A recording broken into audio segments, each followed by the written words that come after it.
Marianne, do you know that Chat GPT has no good gardening jokes?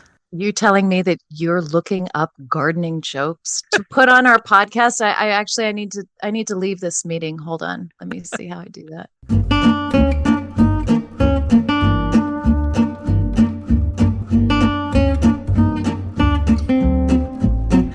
I'm Leslie Harris. I'm Leslie Harris. This is Marianne Wilburn, and we are mixing it up here at the Garden Mixer podcast for you. Here's what we're not doing: supplying you with jokes from Chat GPT.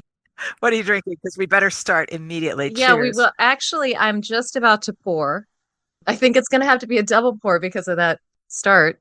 I thought this would be fun tonight. This is my sister's winery, Cheeky Red. Whoa, that's crazy. Actually, it's crazy good. Okay, well, nobody knows what we're talking about. This is Four Winds Cellars, and this is my sister and brother-in-law's winery in California, near where I grew up in Murphy's, California, up in the foothills. And they originally bought their winery from a man who started it and was called Lorraine. And he was a World War II pilot. And on the fronts, on the bows of their airplanes. I mean, what is the front of an airplane? Uh, I can't. My I son's can't going to help be you a out. pilot, and I don't know this No, information. you do not. This Yeah, is he's going to terrible. be sad for you and at you. Yes, I have got a pinup girl from the 1940s on this bottle, and she is 1940s style with frilly bottom. This is their red blend, and they decided to keep it. They loved the idea of it, and they call it Cheeky Red. It's And cute. it's cheeky also because my brother-in-law is English and everything is cheeky to him. But I thought it was particularly good for us because they define cheeky on the back. And I Oh, think this defines our podcast. The first definition, because cheeky is an adjective, is impudent, saucy, or irreverently bold, often in a way that is regarded as endearing or amusing. love it. I mean, right there. Trademark that. That's what we That's are. that's us. That's us in a We're 100% there. wine bottle. Two, informal, of something pleasurable, consumed, or done in an unplanned. That's why I can't believe you brought Chat GBT into our threesome here. Rather self indulgent way, cheeky glass of wine, or venturing south for a cheeky weekend away. And so we're going to have a cheeky hour and a couple minutes together, I reckon. And I'm going to do it with the aid of this. Should we start with Clear Up Corner Girl No, after we we? start with you ask me what I have to drink, and then we say Oh, cheers. right. Sorry. Yes. I'm sorry. It's not all about me. I've forgotten. Mm-mm. What are you drinking, An Leslie? old fashioned with Oaxacan from Mexico bitters. Yeah, cheers. Is that a is that bitters a superior bitters? Apparently, because I had one of these in a restaurant and I made such a fuss over it that Jeff was cute enough to say, "What exactly did you make that with?" And the man said exactly what he made that with. And Amazon came through with that particular product. Oh, I see. It's only $300 a bottle, so No, it's it was very inexpensive. Amazon, come on. Clear up corner. We had very few errors last episode. I don't think we should say it that way. We just Oh, want to clear up oops. a few things, Yeah, a it few just things has we to be. could be. And the biggest one on it, which the time I'm thinking, was temperennial. Oh, I thought that was so good. What did we screw up? Well, it is. It's a fabulous name, and David Culp came up with it, and all of that is sound. But what we were applying it to was not sound. Oh, We were thinking that it meant a perennial that just wah wah wah, after a year or two. listener, I did not supply that in my editing. That sound that came right from her. Pretty Yeah, impressive. Huh? we don't want to have to pay extra for sound effects. It's not about perennials that melt out. It's about perennials that are only perennial, that are tender perennials, that are perennial in other climates besides ours. Oh, A temperennial is something that we grow as an annual, like a coleus, impatient, petunia, a geranium, pelargonium. They are annuals for us, and we have to overwinter them with help. And in other climates, that are warmer and sunnier and happier than ours, they are perennials. So that is what a temperennial is. Oh, can I It is just not a say, technical horticultural term. I would have called that a, there's a word for it. Um, Are you trying to tell David Culp, the one who coined the term, that he's wrong? no, I mean, I can call him up right now and tell him. oh, you don't have his It's, digits. Stop faking no, it. I don't. You're right. Totally faking it. Like we're talking a Dusty Miller or some such, which I couldn't grow in Connecticut over the winter, but they seem to stick around down here because our winters are more mild. So that's what it is, huh? Yeah, because what we were thinking it was is just, for lack of a better term, a shitty Now I am going to have to edit that. So in this case, so am I. non-hardy or not hardy, whatever, perennial. Yeah, This is not things hardy that, enough to make it through the winter. yeah, but I could bring my coleus inside. I could bring my pepper inside. I could bring my geranium inside and grow it in a windowsill and look at its leggy hideousness of it in my sunny window, Mm. enjoy the white fly and Clean up after the brown dropping leaves. Oh, such you paint a pretty picture. can you believe I'm the author of Tropical Plants and How to Love Them? You'd think that I would know that term just instinctively from doing so much work with tropicals, but I've never thought of them that way. All I right. just thought of them as tender. Well, I think that we should start a quest to find a cool term that describes the what did you say? Shitty perennials that melt out after a couple of seasons. So that's in our future. Anything else for Clear Up Corner? No, we were absolutely just on We were on it. form. Unlike this episode. Sorry, listeners. There's absolutely nothing else. The cigarette references are still embarrassing, but that's okay. We don't need to clear that up. So immature that I thought about printing us out a certificate of immaturity. That was really immature. And not only that, we were laughing like Beavis and Butthead every 5 seconds. Yeah, I mean, what's wrong with us? There's just so many apologies. Moving swiftly on. To seeds. How about that? You wrote a good garden rant about how to organize. I was inspired. I wish I liked to grow seeds, but still, it inspired me because I thought, oh, that would be so smart. Every year I have to go through all my packets and what is this one? Oh my gosh, I think that got wet. And is that a basil? Because I have 14 of those. And then why don't I just organize them for annuals, perennials, herbs, and oh, that one vegetable that I might grow? I think that's so smart. Thank you for that. So you do have seeds then. You physically own Hmm. some seeds. I physically own seeds, but when you started that rant, her first paragraph referred to me. I don't think she knew this, but well, there's that I gardener guessed. who's standing with a you guessed right. The gardener who's standing with a seed packet in one hand and a cocktail in the other, casting them about, probably from her balcony, not even caring or knowing what could happen. And that is me. So yes, I have packets of seeds. They're too cheap not to have. Well, I like growing from seed because, I mean, there's okay, the wonder, the awe.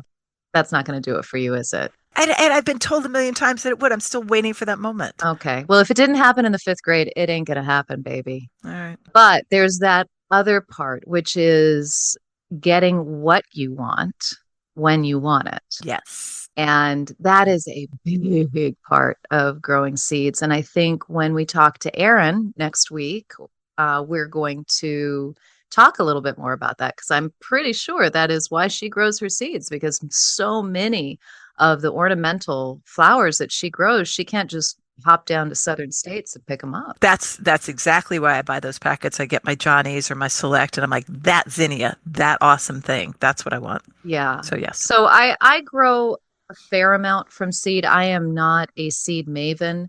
I'm probably somewhere in the middle where some years are really, really good for the seeds I grow and some years really aren't. And it has a lot to do with travel because there's nothing worse than putting all these seeds together and having all these great plans and then going out of town for 4 weeks.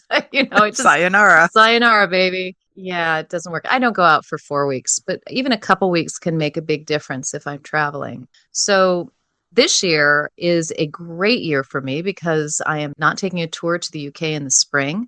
And I just have little speaking engagements here and there. So I can totally do my seeds without a problem this year.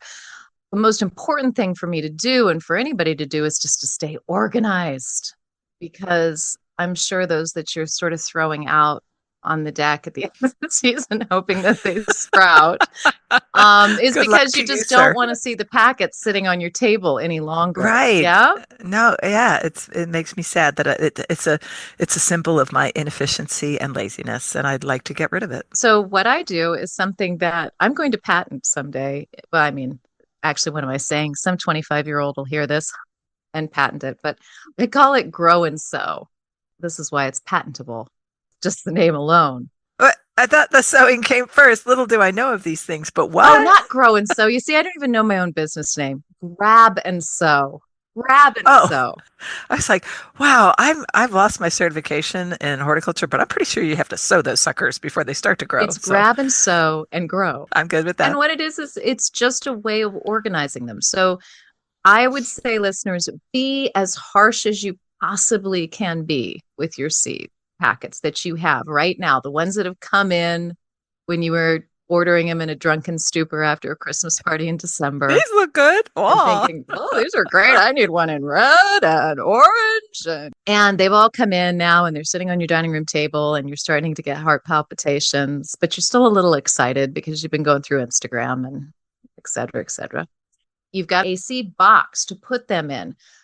Make sure you categorize them, not just flowers and vegetables, because that's not going to do you any or good. not just one ugly heap, which is what I had done previous to. I was never that girl in middle school who had the color coordinated folders and colored pencils, and I was lucky to show up to class with a pencil. So this does not run strong in me, and I'm very glad to have that inspiration. I was that girl. Oh, I bet you were. You would have beaten me up in high school. I totally know that. My daughter was that girl too. I'm like, oh, she's related to me, is she? Did you spring from my loins?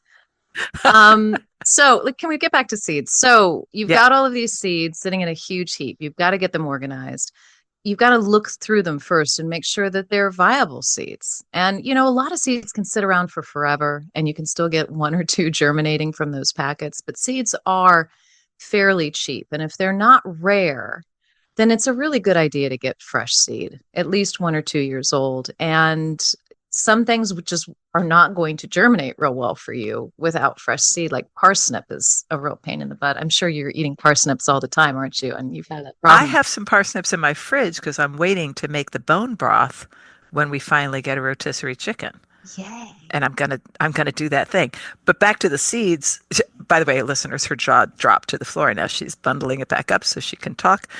But the organization is so good that the germination rate that you talked about with the paper towel trick, because I know about this, I bet most people do. Here's my question. You take that packet of seeds and you're like, well, I think it's kind of old. I'm not sure. When did I get this? Let me see what the germination rate is for this particular packet.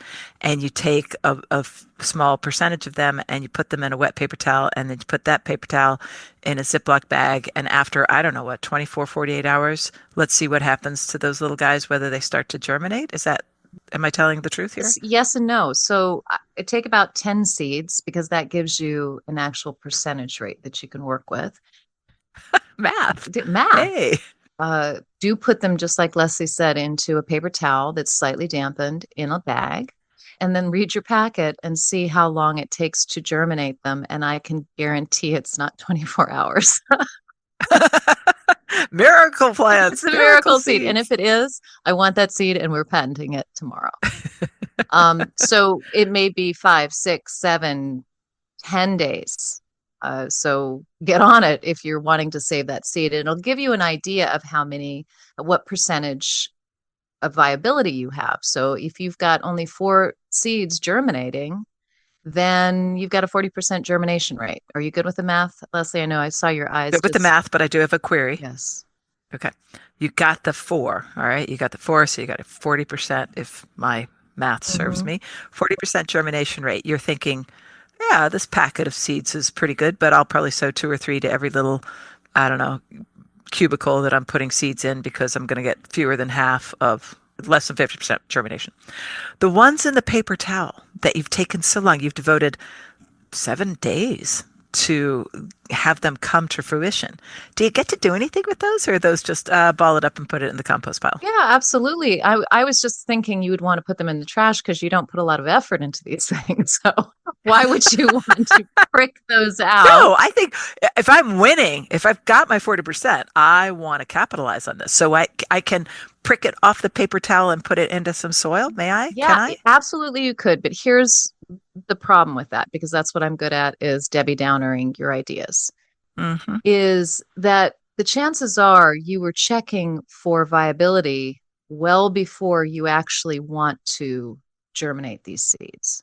And if you Oh, germinate seeds too early and they're ready to go and go into the garden and it's too cold outside, or it's not the right timing for them, then you're gonna you're gonna end up throwing them out. They're gonna get root browned. Maybe you won't throw them out, but you'll put them in the garden. They'll struggle. Some of them will instantly bolt, depending on what they are. Like especially like a broccoli or a kale, if you've got those really root bound because you're just waiting another week and you're watering them, they're getting the water and maybe you put a little fertilizer in them, but they're root bound.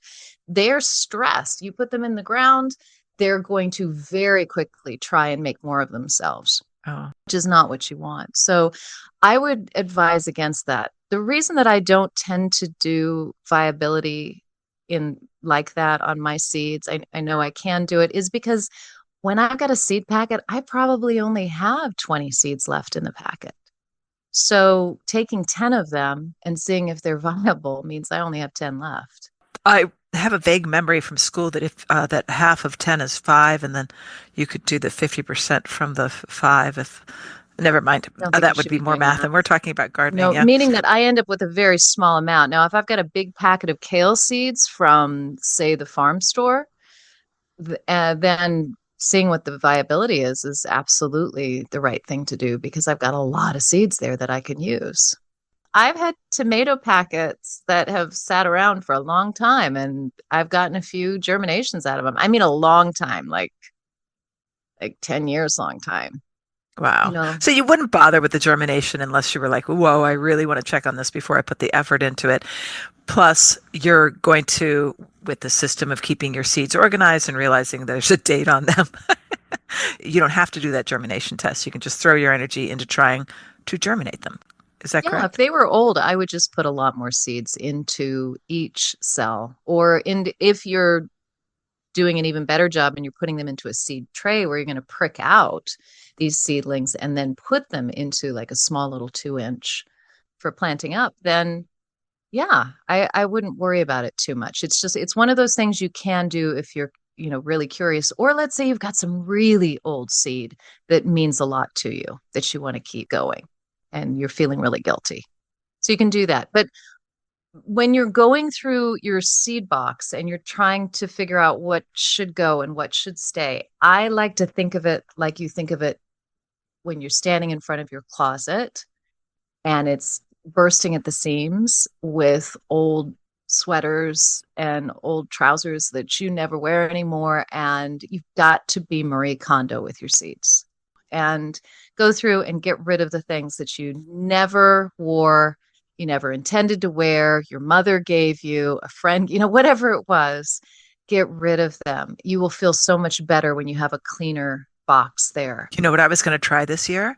I don't know if Marie Kondo said to do this, but I was going to flip all my hangers so that if it's a backwards hanger, and then I wear that article of clothing, I put the hanger properly frontwards.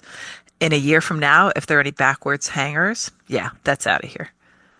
Never do that because I'd get so annoyed by the backwards hangers in my closet. Well, you'd only be annoyed once per piece of clothing, and you wouldn't be annoyed by the ones that you never choose anyway. And they would just be like so obvious, like, here I am. I am guilty. Guilty as charged. You never wore me. Throw me out. Take me to Goodwill. I think I would be so tempted in that situation to break the hanger in half when I kept trying to. I have a tiny closet, Leslie. Like I know Oh. you probably have some like 3 room walk-in, but Hmm. mine I is wouldn't describe it that way, actually. Not at all. But it sounds bigger than yours. Okay, I'll it's give you that. so I'm moving these hangers back and forth all the time, and hangers turned the wrong way round. No good. I could do some There damage. could be There violence. could be Okay, violence. bad So idea for bad you. idea for I'm me, going to but try it, great however. if you've got a 3 room walk-in like Leslie. Not 3 room. Good Lord. All So right, more about seeds. Anything? wait, I'm We not. need to This talk is about. incredible. method that I keep getting distracted on. Hang on. God, I do beg your pardon. So, in any case, we take, I've worked wonders on her concentration here. yeah, I'm Cheers. sorry, cheers. So, take your seeds and organize them in terms of not just flowers, not just vegetables, but greens, root vegetables, beans and peas, tomatoes, peppers, squash. And that way you don't just have this mess. You have, I think I want to grow peppers this year. Okay, what do I have? Not moving through and just trying to figure out, oh, maybe I'll grow that. Maybe I'll grow that. That's the first thing. Then the second thing is look at them and see if they're too old. Then the third thing is figuring out when they've got to be sown for where you are. And you can find out when your last frost date is at the extension office. Or by hopping online. Ask ChatGPT. Not good on gardening jokes, probably good on that. She's right. You don't have to talk to a human being. So once you have figured out when you need to germinate these, when they need to be sown, and it's going to be how many weeks before the frost, your last frost, are you going to sow them? 4 weeks, 5 weeks, 8 weeks? Usually things are either 4 weeks or 8 weeks or 12 weeks. I don't know why that is. It's probably for ease for people, but It represents a month, I would say, loosely. yeah, something like that. So you take the little box, you make these little 3x5 card dividers that at the top has pick a Saturday, the date of a Saturday, and that is near your last frost date, and then go back and label a card for every week, one Saturday back, one Saturday back, and then put in the other corner the number of the weeks before last frost. So 11 weeks, 10 weeks, 9 weeks, 8 weeks, right? So you've got those ready to go. You go through your seeds, decide what you're going to grow, and then you find out when they need to be sown. You write whether you're sowing directly or indirectly. And indirectly means that you're sowing into seed flats or a big whole bunch or into little pots, but they're going somewhere before they go into the garden properly or directly into the ground, and the timing is different for both of those. You may be doing both. I put a little D or an I on the top of that packet, and then I slot it in where it needs to go. And the reason that I do this, that I'm this complete, I'm so anal about this, is because spring gets so busy, and that big mound of seed packets that you have does not get any smaller, and it just gets moved to a further part on your dining room table or your hall table, and it just gives you guilt for 3 months. And every once in a while you pick it up on a Saturday and go, oh my gosh, which ones do I need to sow today? And you don't know. And so when I have them like that in that box, I can just look at the date, I can pick them all out, and I can go do what I need to do with them. I've even told myself, you're putting these in the ground directly today. You're putting these indirectly today, and I'm good to go. And I do all the thinking. Past Marianne does the thinking for future Marianne. Future Marianne loves past Marianne. It's a love thing.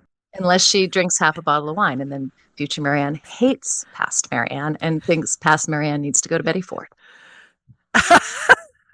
This is such a great seed explanation. And listeners, if you want some visual support on this, Marianne wrote a really good blog on Garden Rant, and she had photographs of her little, it's not the middle school color coordinated divisions in the folders and all that stuff, but it looked really effectual, and honestly, it got me psyched to try to be more organized this year instead of just looking at my huge pile. It's not a huge pile, it's a small pile, and just saying, oh, maybe I just go shopping instead. But I am going to do some lights. Can we talk for 2 seconds about lights? Yeah, sure. Do you have a good system? There are better systems than what I have. I know some of the lights that I think 5, 6 years ago, 7 years ago were coming into the market because of the cannabis industry. So it was making so many more of these full spectrum lights available for those of us who are just trying to grow something legal. It's all legal now, baby. It's all legal now.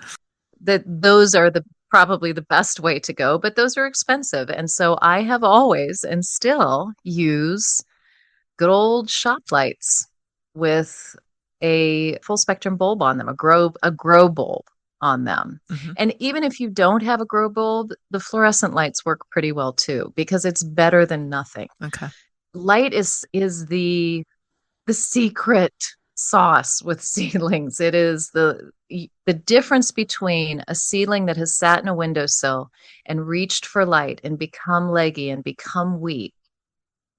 It's night and day with one that you have the lights 5 inches above that plant, and it's just stocky and healthy and beautiful.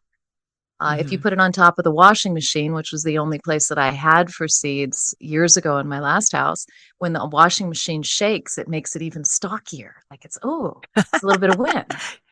Yeah, put Yeah, a fan in there if you can. They need some action. don't we all? Yes. Need some of that resistance, and that literally cellularly makes them stronger, and the light just right on top of them. And if you can have an adjustable light system, or easier yet, have a light system with pizza boxes underneath to raise them up, and then take some of those pizza boxes, which are now getting gnarly with the little cheese bits and crumblies, put them in the garbage, and your plants get lower as they get taller. Great idea. I never ever thought of that.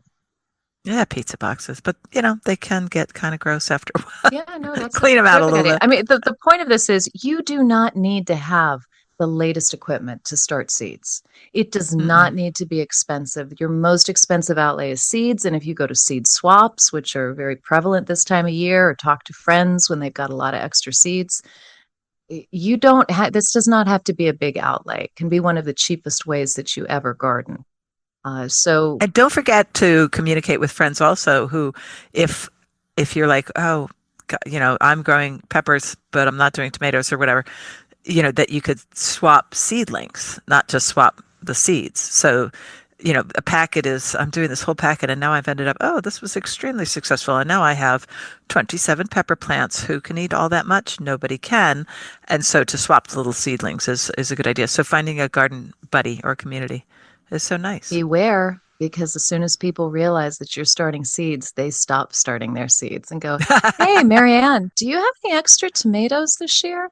Okay. All right. Be cautioned. I thought that was good, but one more thing, the alfalfa seeds that you constantly start right That's now. the Yeah. best seed starting because that feeds us all through the winter. At least it feeds our sandwiches. So I don't know with our 8 listeners or 800,000.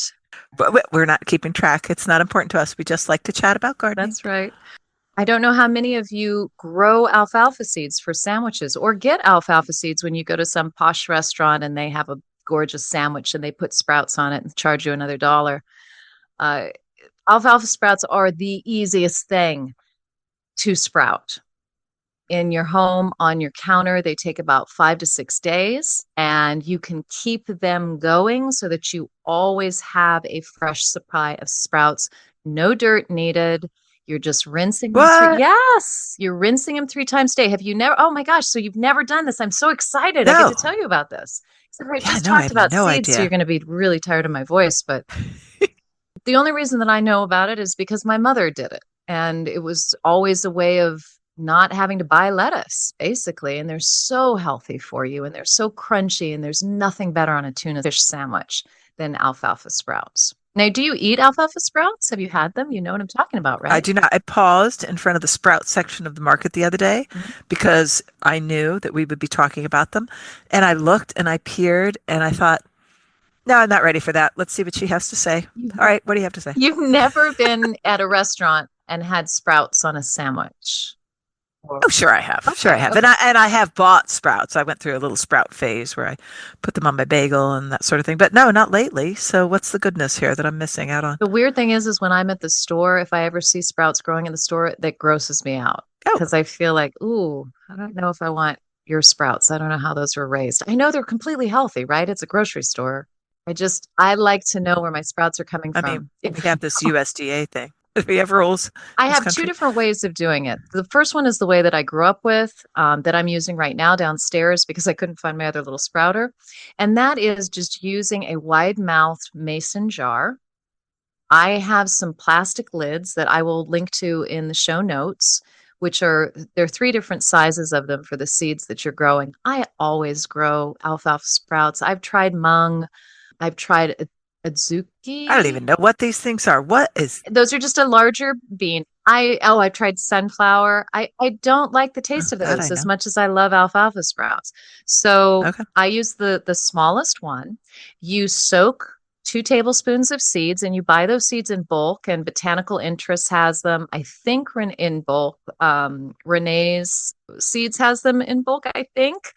And I buy them in bulk, like a pound of seeds. Ooh, You take 2 tablespoons of alfalfa seeds, you put them in the bottom of the jar, you put some water in it and let it sit for, I don't know, 3 hours or so while you're eating dinner. And then you strain it that's a out. long dinner. Well, we believe in long, lingering meals here, Leslie. Staring into Michael's eyes. That's right. That's right. 6 bottles of wine.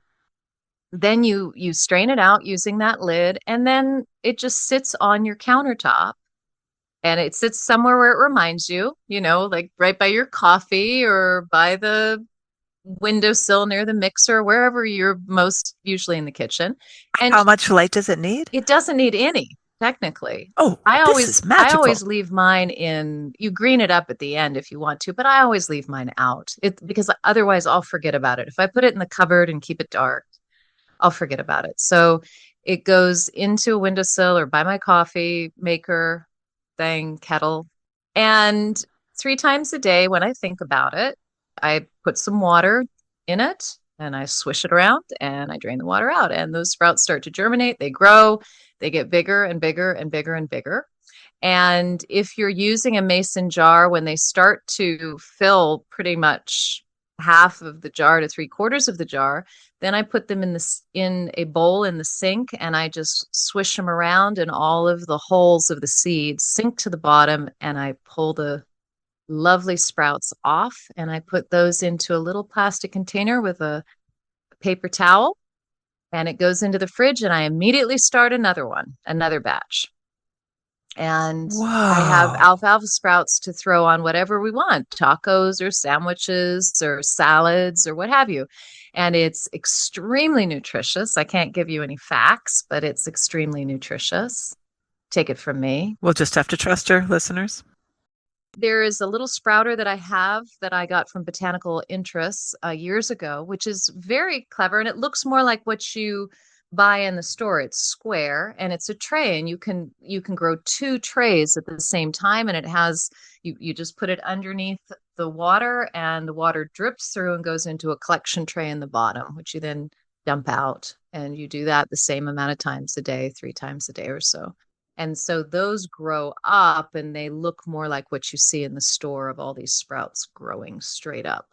I'm thinking this is like alfalfa seed sorcery, and I didn't even know that existed. One So, of those things that's so, so easy and yet so few people do it because hmm, it feels like magic unless you know what it is. And again, it's not microgreens. It's not having to have dirt, have soil in your kitchen somewhere and keep clipping it. It's just in water, and it's no mess, and it's just yum, and it's crunch, and it's so worthwhile. two stupid questions. And now your line is to say, oh, there are no stupid questions, Leslie, but we know you're not going to say that. And if you said it, you didn't mean it. So let's move on. Are the seeds still attached to the plant, and do you eat the seeds? uh the seed hull, the hull of the seed is, but it's so lightweight and not a hull like you would think of, site like popcorn or something like a corn kernel. It's not like that at all. So yeah, there might be a few of those in there. It does not matter. You'd never even notice. Good roughage. Okay. And just to clarify, there is no soil involved in this at any step, at There's any no time. soil at any step. But I mean, let's be serious, Leslie. You're saying you're not going to cook. You're going to use the containers from the pre-prepared food that you've already bought to grow alfalfa sprouts. Well, I might surprise you. Come on It's now. obvious this segment was for you, listeners, not for Leslie. She Not for she me. bait and But switched me on that one. I was suitably impressed, even though I might not follow through. Don't be. It's easy. Can we talk about compost now? Compost, certainly. Oh, yes. Oh, I'm sorry. Leslie, I've been thinking about compost lately and your lazy way of doing it. And your very clean way of doing it. So I would like to talk to you about that. And actually, I would like to talk to you about that. Um, She's backtracking, trying to pretend that she's interested. I am sort of interested because sometimes I think, if I didn't have my chickens, would I want to be hefting my compost down to the compost pile, which is 300 meters from my house? I Yeah, hardly ever use it because I use it for my garden, when I'm in the garden. right. For my kitchen scraps, I don't particularly want to go all the way down there. I love giving them to the chickens because they're so enthusiastic that it makes sense. But I know there's another way. I know There that are so there, many other ways. And listeners, you've got to do what makes sense to you because if it doesn't seem like fun, you're not going to keep doing it. So keep experimenting. My system at my big old garden was to collect ice cream tubs of kitchen stuff until I had two or three stacked under the sink. So completely sealed all the time. Very rarely got what we so fondly call pets, which are actually fruit flies. Did get those occasionally, but very, very occasionally. Just shift all that down to the garage, and there I would collect a dozen or two of those ice cream things. From there, I would put it in one of those tumblers. And from there, it went into one of my 10 compost piles. By the time it got there, because I was dealing with my compost piles, standing on them. I did not want to stand on banana peels. So what I was standing on by the time it got there was not something that you would recognize as former food. So that's a system, and there are lots of ways to do it. Some people are so scientific in measuring the temperature and blah, blah, blah. I did not. So now I moved to this tiny place 18 months ago, and what do I do? Because I mean, it just seems like an anathema to put a banana peel in the garbage and then your garbage starts to smell and then you actually might get fruit flies. So I started this system called Bokashi and I read up on it. I actually heard from the ever hopeful gardener, who I've had on the podcast several times before. It was our podcast back when it was Into the Garden with Leslie. And she, Amanda, uh, was an enthusiast, although she composted in a more conventional way. But what you do with bokashi is that you actually take your food scraps down to a, well, it's sort of like putting them in that old plastic ice cream bin, but it's bigger. And then you put stuff on top of it, some sort of inoculant that makes it not smell so bloody bad. And this big plastic thing that you're putting it into has actually a spigot so that you can cull off the juice from the bottom because this is anaerobic. This is not like greens and browns and isn't it earthy and humus? No, this is a bloody mess. and And and then you just pray that one drunken night you don't go down there and think you're getting into the red wine box. oh, you'll know. You'll know because even if you put that inoculant that makes it not smell bad, it still doesn't smell good. But if you don't want, divorce proceedings to come forthwith, you've got to be careful because it's, you're sharing the house with somebody maybe, and if you ever want to have guests over, you just can't do this anyway. So the bokashi was going okay for me, but my sister recommended something called the lomi. Now, we've all been on Instagram, Adstagram, and you you see these things come up. Instagram, that's where I saw it. Yeah. And it doesn't make compost, it doesn't make humus because it heats this food that, your kitchen scraps, and it makes it so that you can put them in your compost pile, but it doesn't have any microbes because they've all been cooked to death. So I held off on that, but then I realized, well, I'm not doing well with the other thing. And so why don't I try this just if I'm not making really good potential compost to feed my garden in my kitchen, at least I'm not throwing banana peels in the garbage bag. So we've solved that problem. Questions? Questions? Yes, big time questions. Grasshopper? Yeah. Oh, please Let me tell teach me you. the secrets here. So I had no idea it cooked the garbage, the waste. Hmm. That's new to It me. can. There are settings now, but go on, go Okay, on. it looks like a pressure pot or a crock pot or something like Yeah, that it was that does. was sort of millennialized, very Hmm. very Yeah, sleek, it's very got a beautiful, very shapely figure. white, gray, Yeah, nuance, works well on the counter. it's a work of art. Yes. But it looked too small to me. It looked so small. So does it bake down very quickly? Yes. Is that and do you Well, I'm not finished with the questions, please. This is a okay. penetrating interview. And I don't get to let you talk. And do you I've not forgotten. Oh, No, I've wait, succeeded again. I love distracting her. and is there a noticeable pong, a noticeable scent in the air from these cooking scraps? Great questions. Thank you. No. So I I had my first cookery today with former food, and so I tried it, and there are three settings. So you What are you you laughing at? I don't didn't say cook in anything. your kitchen, but you cook compost. I love it. Well, I mean, we eat a lot of fruit and veg. I do chop up salads every day. Anyway, I did my first little go today. There are several settings. This was the 3 to 5 hour setting because I just wanted to see, does this bloody thing work? And sure enough, it got done. I took my husband was, he's like, oh, now you're moving your operation up to the floor that we live in. We live in a very small house. I was doing my magic that didn't smell so good down in a room off the garage. Now we're talking about 15 steps away from the kitchen. There's a little laundry room. Most people do this in the kitchen. I'm like, no, our kitchen's too tiny. So I'm using the counter of the laundry room to do it. And I got finished with the thing and I looked at it and it looked like something, it looked like mulch. It looked awesome. No And way. it yeah, but it's not it's sterile because everything's been cooked. So it's not really good except in a textural sort of way for your garden. It does not have microbes and the magic that compost has. However, that was the quick button. I could do the grow button, which I'm doing right now overnight. It'll take 16 to 20 hours, and apparently it doesn't get hot enough to kill those little beasties that we want in our garden. So I'll see how that does. In the first go in this quick setting, I lifted it out. I took it into the living room where my husband, who had his hip replaced on Monday, who's just the perfect patient and no longer on strong drugs. So this was not like made up. He's only on aspirin now. And I said, honey, do you smell anything funny? And he said, no. And I stuck it like basically right under his nose. And I said, now? And he goes, kind of smells outdoorsy. I'm like, great, we're good to go. It smelled Right? outdoorsy. So it looked like the kind of compost you want to pick up that your hands just want to get into. That kind of It compost. looked like mulch, kind of a moist mulch. Like I had put some flowers in there, supermarket, and I buy my flowers at the supermarket also this Oh, time of year for sure.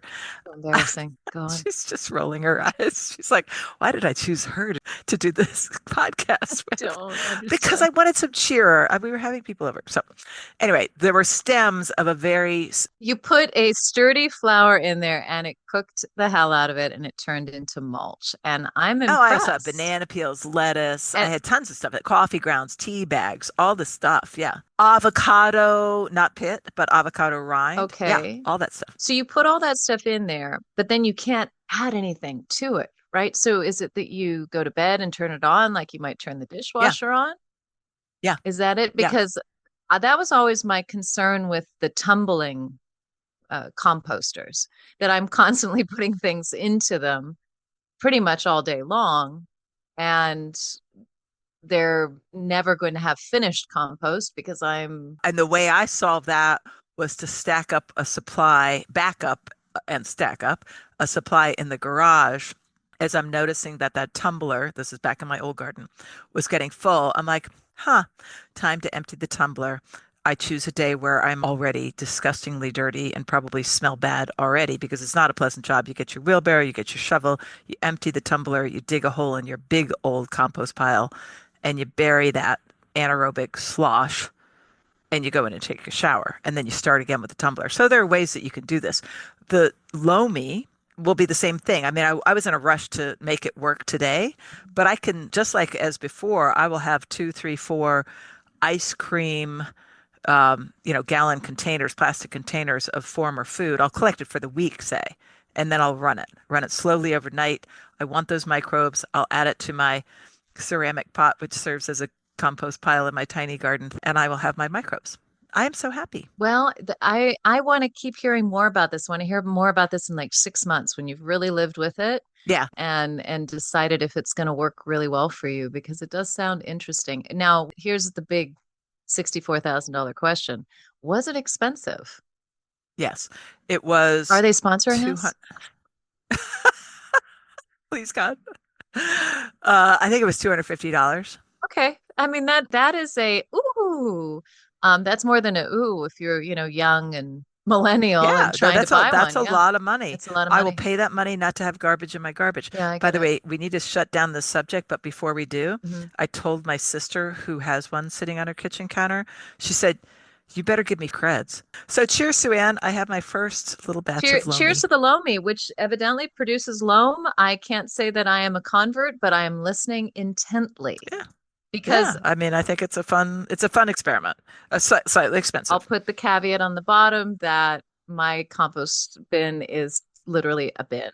It's a bin that sits next to my sink, and things just go in there until it fills up, and then I take it down to the chickens and dump it and then bring it back. Well, not everybody has chickens, I get girl. it. I get it. But before that, I used to take it out to the compost pile. I just don't feel like doing that anymore. However, let's talk about fruit flies real fast before we move on, Okay. Pets. because I just want to say fruit flies are so bad when you have a compost anything. I'm sure Leslie with her loamy will never touch a fruit fly again. We'll see. But I still have fruit flies, and they want my compost. I used to deal with them with the very pretty little jars that the fruit flies go in the bottom and they drown in the vinegar, red wine, or whatever you put into it. You hang it up. But they're bulky, they take up space. And what I found was accidentally, I left a bottle of Trader Joe's white balsamic vinegar. And I say this specifically because it's the jar we're after, not the actual vinegar. The jar is a very tall, maybe almost 12-inch tall, very skinny, very square jar with the little vinegar top on the top, that. Oh, that plastic bit that makes it so you don't slosh vinegar everywhere. And Yeah. the reason that this is important is because it can sit in the corner of your windowsill and you never even notice that it's really there. It's not really taking up space because it's so small, so skinny, and so tall. The fruit flies go into that little vinegar distribution device at the top and they can't get back out. And it works so much better than my really, made for the purpose fruit fly traps. And it's easier to clean as well. And it's very, very cheap. And you get the white balsamic vinegar. And then when you're down to the last half an inch of white balsamic vinegar, then you put that in the corner of the window, and those fruit flies love it. I found this out by accident by leaving half a bottle open on my counter one night and having it filled with fruit flies. Right. What Okay. else do we got, girl? Well, we got lots of things, but one of the things we have is we have a listener question. Oh, One of our loyal 8 listeners, and she asks if we will hear her desperate cries for help, which okay. absolutely we will. Tells me to write another book. I'll get right on that. Oh, yeah, that's a pain-free. It is. I have actually started one, and it is not pain free. However, she has a new garden, and it's on in Zone 6A. She's in Washington, and she's in the dry part of the state because we always think of Washington as wet and Seattle, Warm. and yeah, Yeah. and Tom Hanks is wandering around on a boat, all Yeah. of that. But she's in Zone 6A, and she gets, are you ready for it, on the rainfall? What would you guess? Oh, I'd be hard pressed to know what my annual rainfall is. So let's say 50 inches. Yours is about 43 inches. Thank you very You're much. I'm welcome. going to 75 for her. Wow. Okay. So you would be surprised to hear that she gets 16.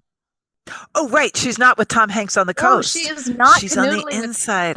16 inches. 16 So that's inches. sort of Beth Chatto, East Anglia type of rainfall. It is unbelievably dry. And that's why she started the gravel garden. So the first thing I would say to you, Sarah, is that read some Beth Chatto. Some of those plants you're not going to be able to grow, but she was a wonderful author, and she has the gravel garden. I think she might have the dry garden too. I can't quite remember. But Don't go back there and get it. okay, I'm Stay in not your getting chair. up. I started to look, and Leslie started to twitch. I'm not getting up, Sarah. I'll talk to you later. Stay seated. I'll email you later. In any case, she has the only plants near the house are 2 established maple trees and mustard weed. Now, I don't know what mustard weed is. I don't know if it's garlic mustard. I'm thinking maybe not, and because our garlic mustard, Adelaria, Alaria, Petalaria. I Adelaria, can't. whatever it is. But she's ambitious. Of course she is. and she's bought hundreds of seed packets. And this is a Oh, new garden for her, and she could only take a few cuttings. And if she doesn't plant plants, then her husband's going to plant a lawn. And she has, oh, wait for it, a full-time job and toddler. oh, a toddler. Those two take up your I time. know they do. So, Huh. winter sowing, mulching for soil enrichment, etc. What will get me through the new phase? And she's toasting us with her margarita. Okay, cheers. Cheers, Sarah. Do we know whether she actually has established garden beds? No, she's only got two established maple trees and mustard weed, and she's bought all Hmm. these seed packets. Okay, so can I begin? Yeah. Yep, I've got to begin because the first thing I want to say is take a deep breath. And what you're thinking of doing, cut it in half, and then take that and cut it in half again, Hmm. and be good with I'm that. down with all of that. Are you good with that, Leslie, so far? Yeah, so far so good. Okay. So I feel you, girl. Ooh, that sounded so young, right? Find a mirror, child. Yeah, I truly do feel you on this because that's where I was. I could not wait to get started and the ambitious plans. And when I was 35 years old, I had adrenal failure, like full on adrenal failure, fall asleep at the wheel at 9 a.m. after you've slept for 7, 8 You had hours. children at that I had age, children right? at that age. I mean, I never fell asleep at the wheel, but I realized there was a big problem when I actually felt like I am going to fall asleep at the wheel. It's 9 a.m. I've got two kids in the back of this car. Wow. You can damage yourself doing too much. And that's the way to do Yeah. it. Full-time job, toddler, and a huge garden. Now, doesn't mean Hmm. that you shouldn't have dreams for this garden and that, oh, yeah, Oh, yeah. but let's take those really slow. And it's okay if your husband puts in a lawn Yeah. because you can take out a lawn slowly Oh, yes. as you want to. Very slowly. And that totally under your control. Yeah. Great And idea. that Yeah. lawn is not a terrible thing. It is only a terrible thing Yeah. if your husband is a weekend warrior with the pesticides and the herbicides and the mowing, what is it? Weed and feed and all these terrible things. But you can just have grass that you mow and is great. And hopefully you guys have a wonderful relationship where he can go away for the weekend doing something with some friends and you can take out some of his lawn and he'll come back and just smile and wink at you and everything will be okay. I feel like they have a really good deal going in. If she doesn't plant plants, he will put in lawn. These are not mutually exclusive. He Yeah. should put in a lawn. This is the easiest thing to do. And then but you should, you shouldn't have to beat around behind the bush or hide from Are you him saying she's about the abused? fact We that as never soon as ever you said that. We did not, he's not allegedly an abuser. this poor man, I have thrown him under the bus. He is a proper gentleman who knows that it's better to have something than nothing, and lawn is the easiest thing. And you, Sarah, know that you want a garden. So, and you will have one, but it will take years. You're just not at the time of life to make this entire property into a garden. So let him have his grass and then start off with a small bed. And here's my trick. Every year I would go to edge any bed in any property that I've ever had.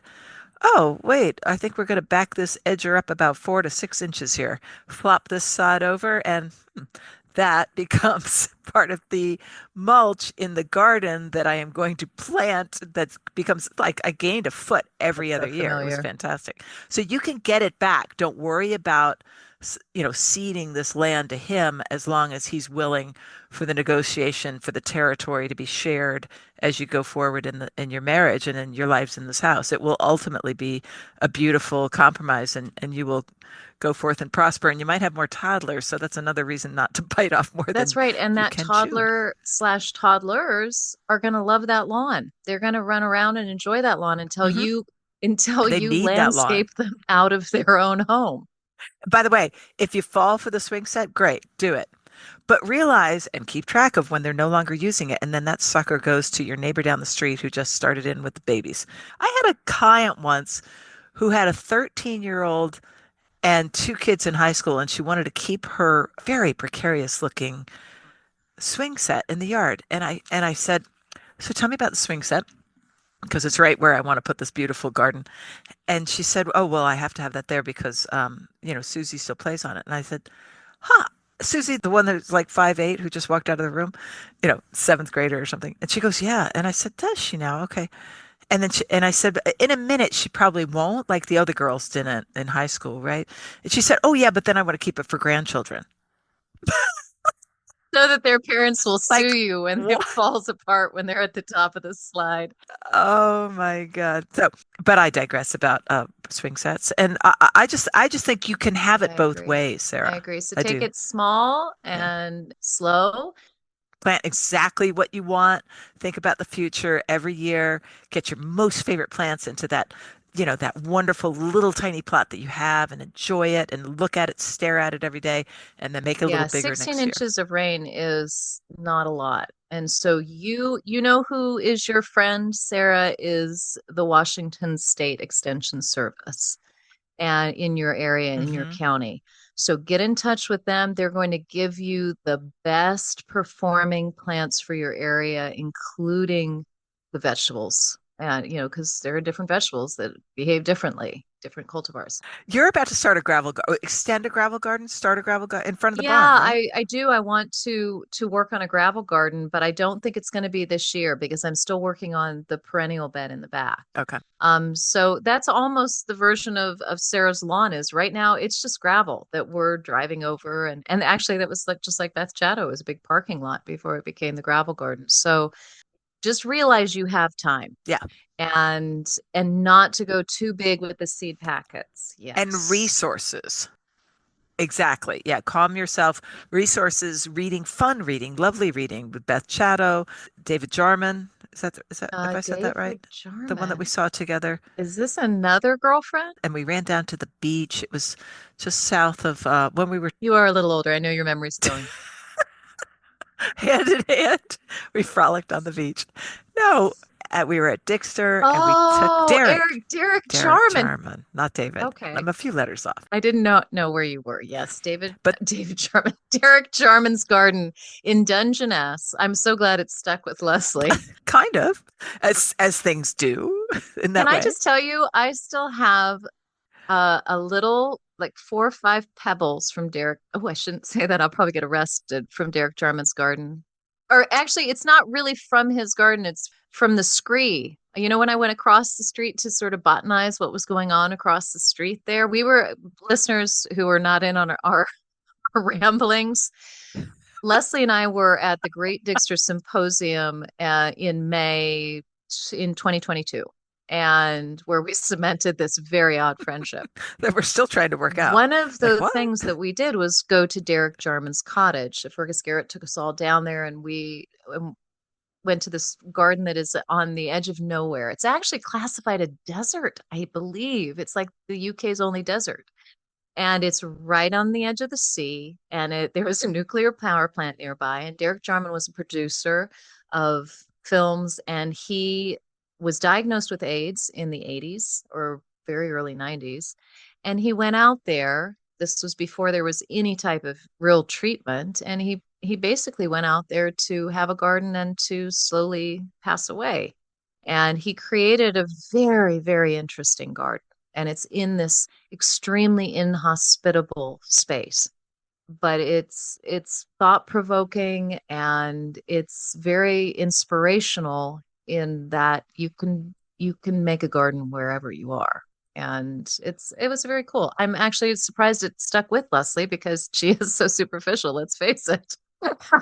So, No, and that was an excellent description. May I just congratulate you? You Ew. sounded like an author right then. But wait, you Well, are I an can't author, I aren't can't you? write another book this moment, Sarah, but I am working on one. Yeah. Sorry, So Sarah. hopefully we answered Sarah's questions, and if anybody else wants to ask us a question and be eviscerated during the podcast and have their husband alleged to have all sorts of Yeah. stuff and tell Oh them my God, this not to man. go with all I'm their glad he dreams, lives across the country. I'll never run into him. then please, by all means, send your comments to comments at thegardenmixer.com. By the way, speaking of social platforms, Marianne writes for us on Substack, and that is the Garden Mixer at Substack. And you can see notes from this podcast, see photographs of, say, well, David Jarman, if he existed, Oh Derek man, I'm Jarman's so sorry, garden. listeners. It still doesn't sink in.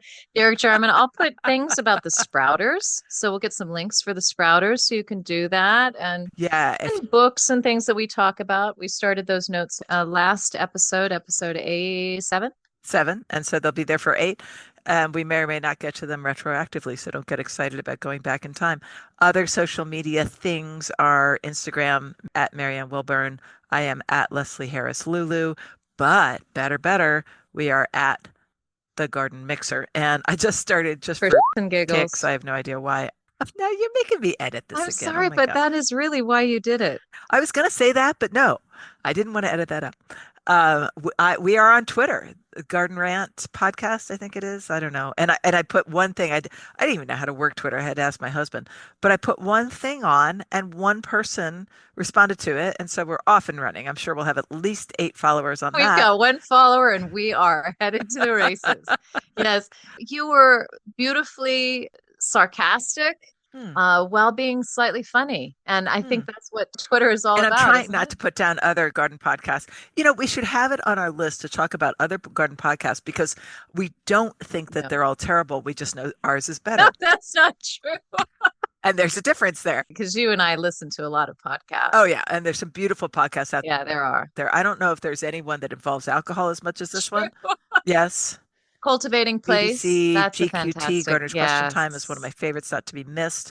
Joe Lampel has a great it one, really especially if is. you like veg. And you were listening to Thomas Christopher just this last week, Claudia West. I still haven't listened to that. I know it's on his latest episode, but it was a good one. It was about using the right plant in the right place, sort of, Yeah, wasn't and it? it was about, the pendulum has swung so far toward native plants, and this is how we do. And perhaps it's backing off a little bit because there's so much information now, studies that show that it might not have to be native to be really, really good. And listener, if you want some sources on that, you could listen to that podcast. So this is Growing Greener with Thomas Christopher, and the guest he had on was Claudia West, who, with a man I can't name, wrote Growing in a Post-Wild World. I bet you can name the man who co-wrote that. Thomas Rainier, Thank you. And so the information is so I good. think. And of course, native plants are wonderful. There's no disputing that. But the fact that you could have, some fabulous Caryopteris or something that just attracts a million. Oh my gosh, what was the best example of that in my old garden was the Japanese, not American, anemone, Honoré Joubert, which was the bee magnet that did better than so many native plants. So a mix is great and just not hard line. And it was that sort of thing that please don't feel guilty if you like to grow lots of plants. First of all, even ones that attract 0 pollinators, because guess what? Native ferns also do that. They have that in common with, your hydrangea or whatever else, or hosta. Oh, I can't wait to listen to it. I mean, it's function over passport, isn't it? You Right, know? right. And Yeah. especially in Europe, where she's from, Claudia's German, I Yep. believe. And she said, what is native in this? When do we start? Do we start with the Roman Empire? I mean, plants have traveled over the continent such that there's just no way to track it. And so they actually don't have this big native movement.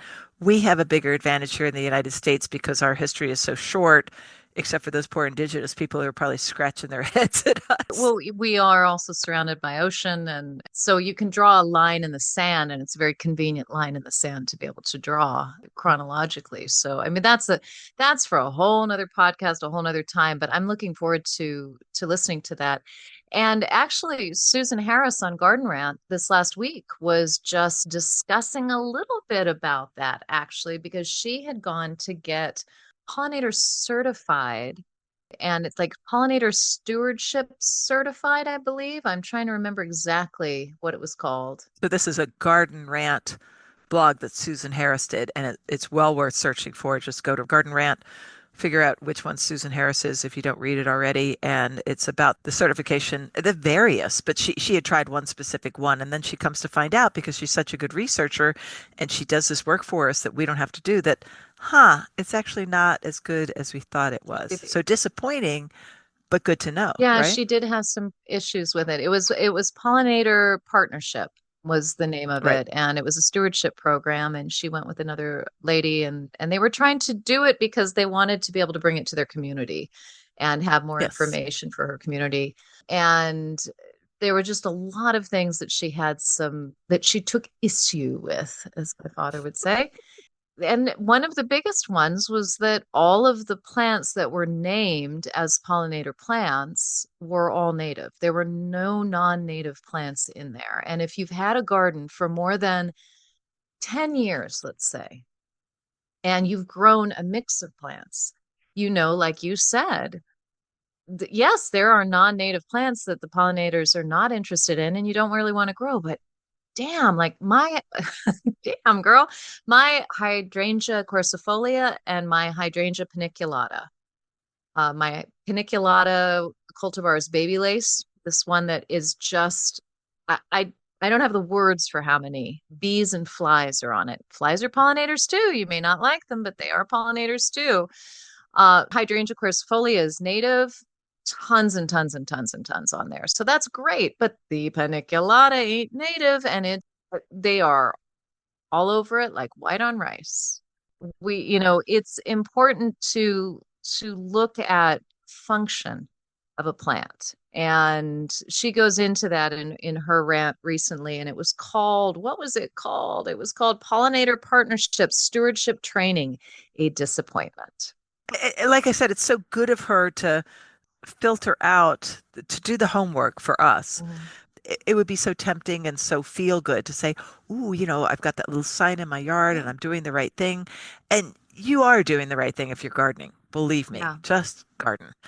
But if you want that certification, or if you want to be particularly assiduous about making sure that what your garden is doing is really good for the environment, it might not be because an organization has given you a certificate. So just eyes wide open on those certificate I things. think the more gardening that you do, the more years that go by, the more this starts to become apparent to you that there's a lot of nuance. You start to realize the plants that attract the creatures, and then Yeah. really attract them, like hey, just going to put some expletives in there. The deer Thank you that for not. you're welcome, that came through my garden this last week and pushed through the gate onto my vegetable garden and went straight in and ate pretty much the whole Skylands abies Oh, sweetie, that I'm I had. sorry. I'm That truly was sorry.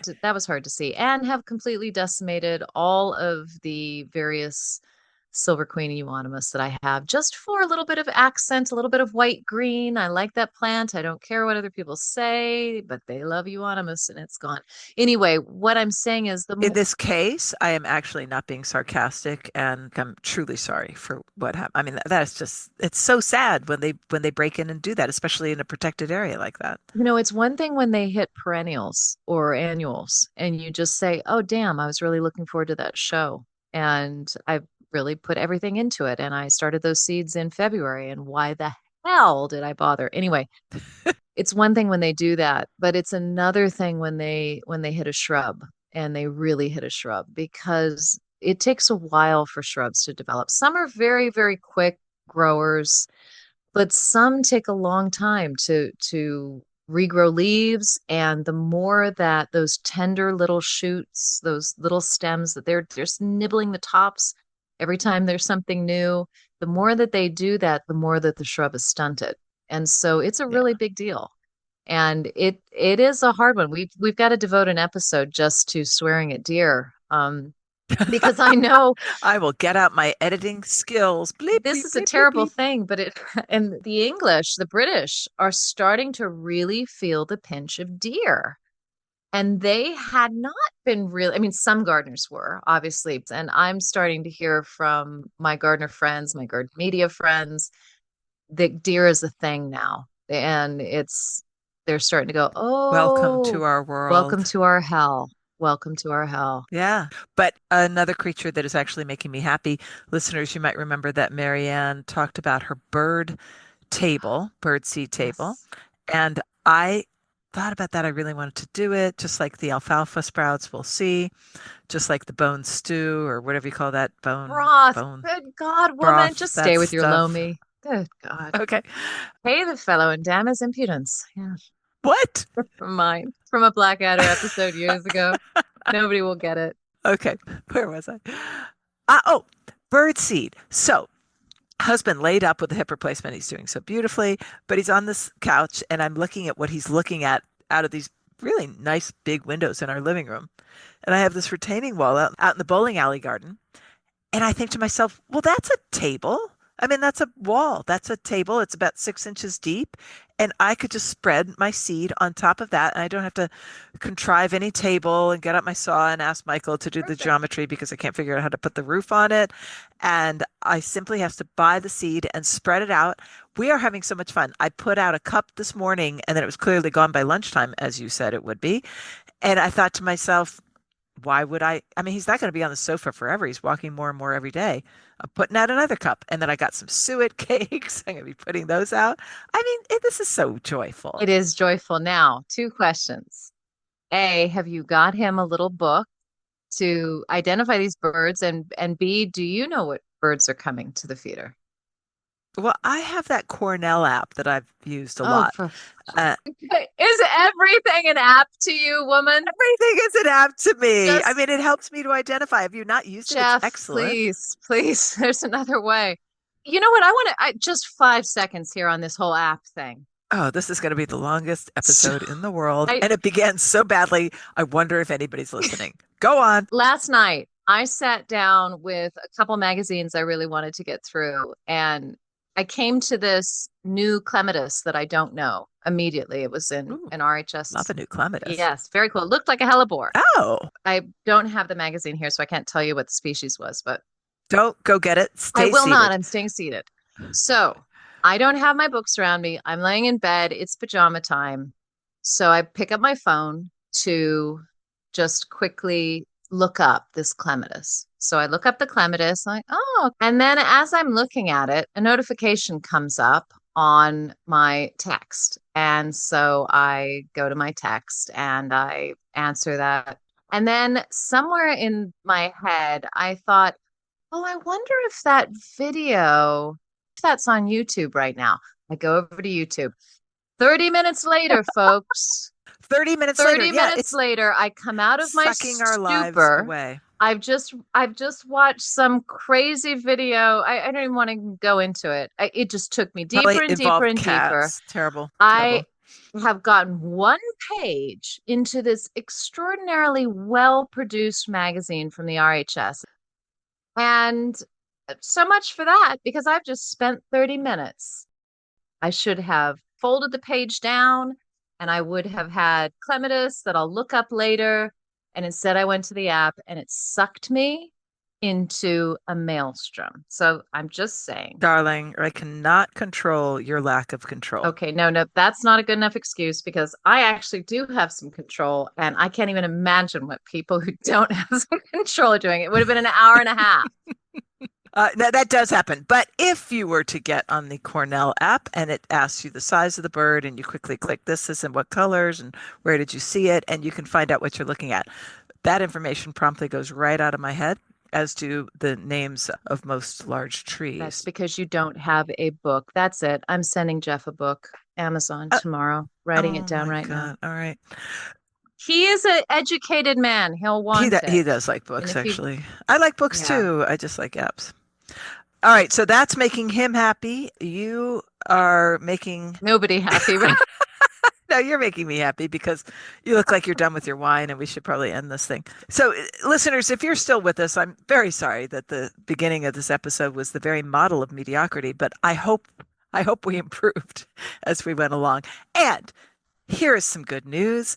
Next time you listen to us, it won't just be us, it'll be us and Erin Shannon, the impatient gardener, and she is lovely and funny, and she's a pal of both of ours, and something to look forward to. Yeah, she's going to tell us all about raising ornamentals from seeds. So forget about this broccoli, and she does all that too, but she really makes a fine art of raising some of these wonderful ornamentals from seeds. So we're going to talk to her about some of her favorites, and More important to some of you, she will make you laugh. she will make you laugh because she is funny. It's that wonderful, dry Midwestern humor that I'm going to spend the whole time in silent laughter. Leslie will conduct the entire interview. Yeah, we'll see if that works. All right, girl, I think our damage here is done tonight. Yeah, we've done it again. We have.